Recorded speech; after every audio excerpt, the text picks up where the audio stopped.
le troisième dimanche après la Pentecôte.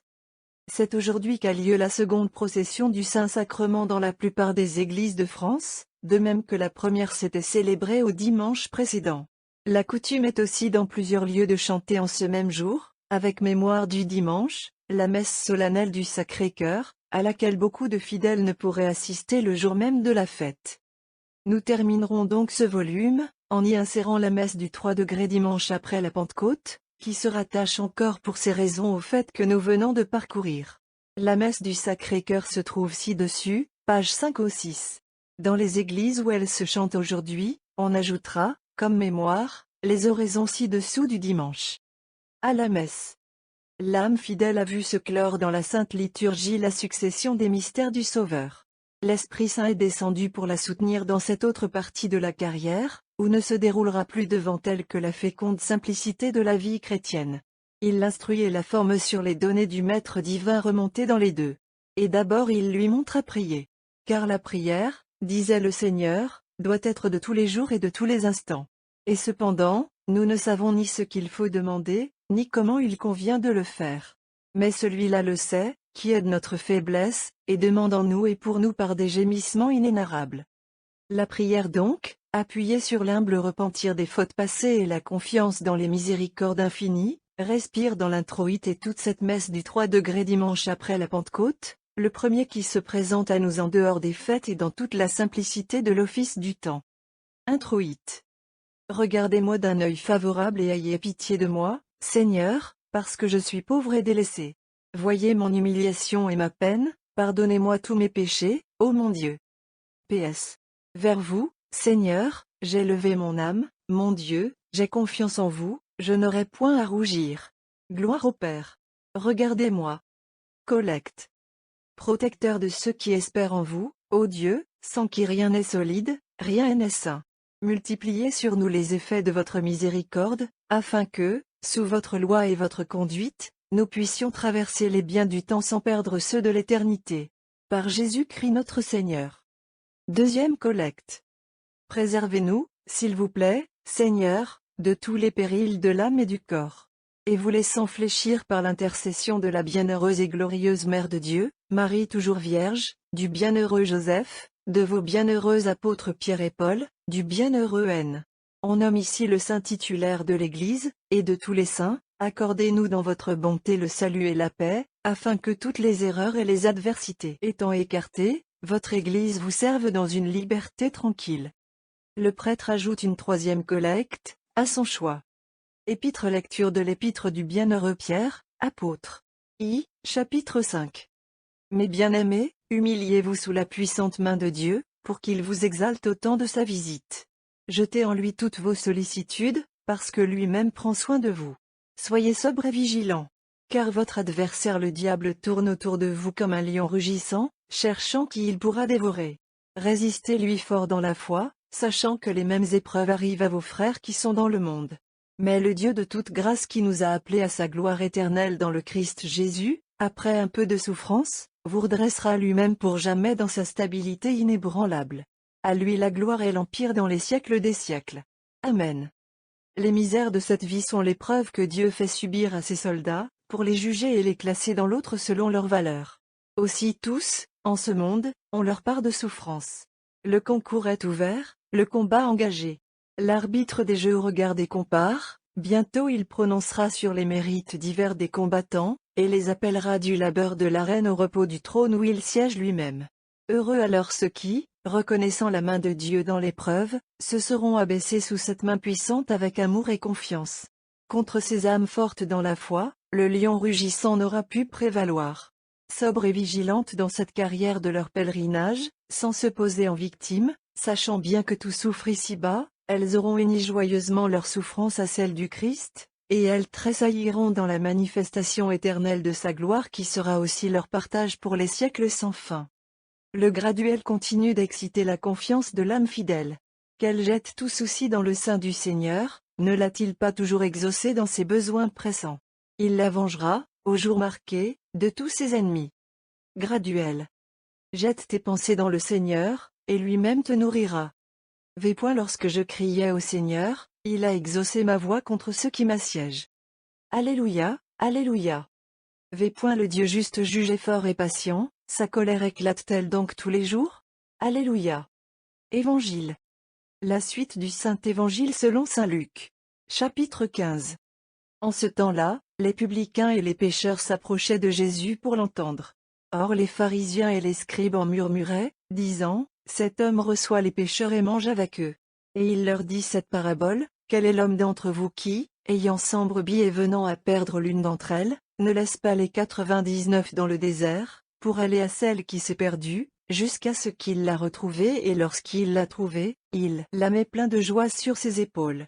Et venant chez lui, il convoque ses amis et voisins, leur disant, « Réjouissez-vous avec moi, parce que j'ai retrouvé ma brebis qui était perdue. » Je vous dis que de même il y aura plus de joie dans le ciel pour un seul pécheur faisant pénitence, que pour 99 justes qui n'ont pas besoin de pénitence.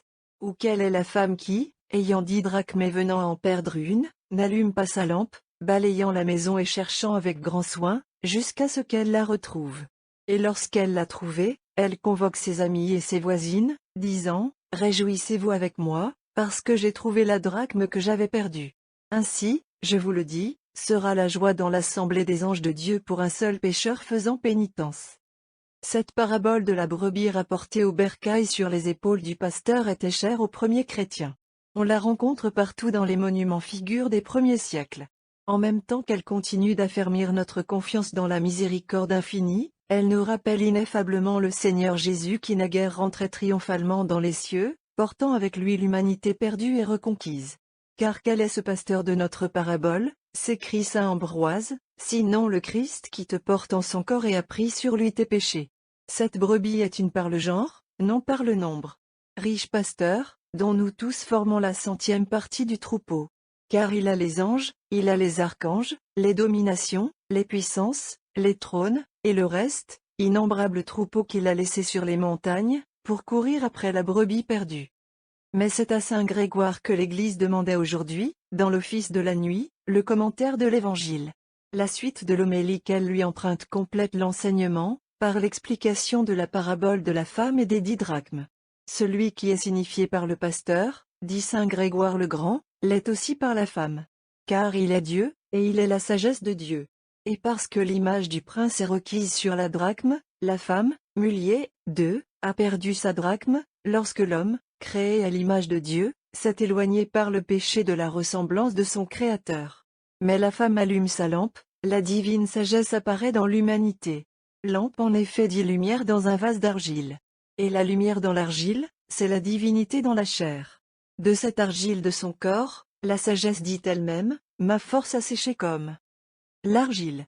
Garde même que l'argile durcit au feu, sa force a séché comme l'argile, parce qu'elle a affermi pour la gloire de la résurrection, dans le creuset des souffrances, la chair qu'elle avait prise.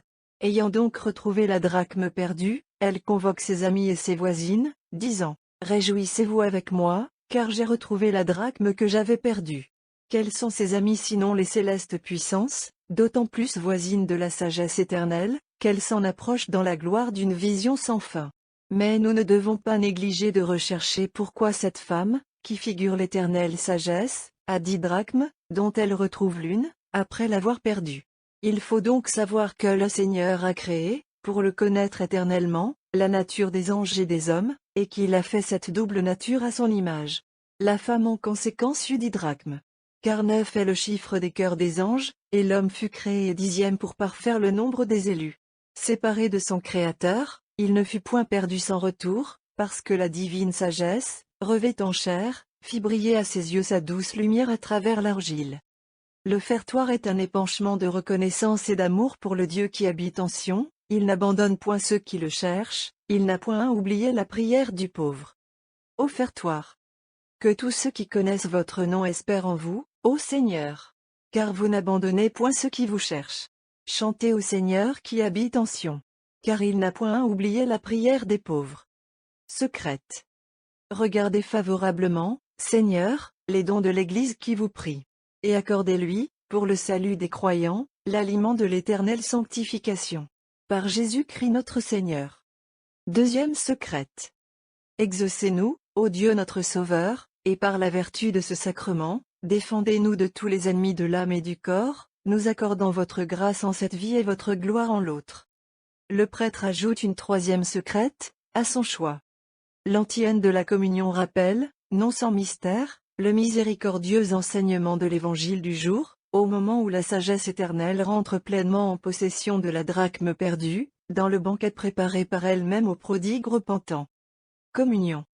Je vous le dis, il y a de la joie chez les anges de Dieu pour un pécheur faisant pénitence.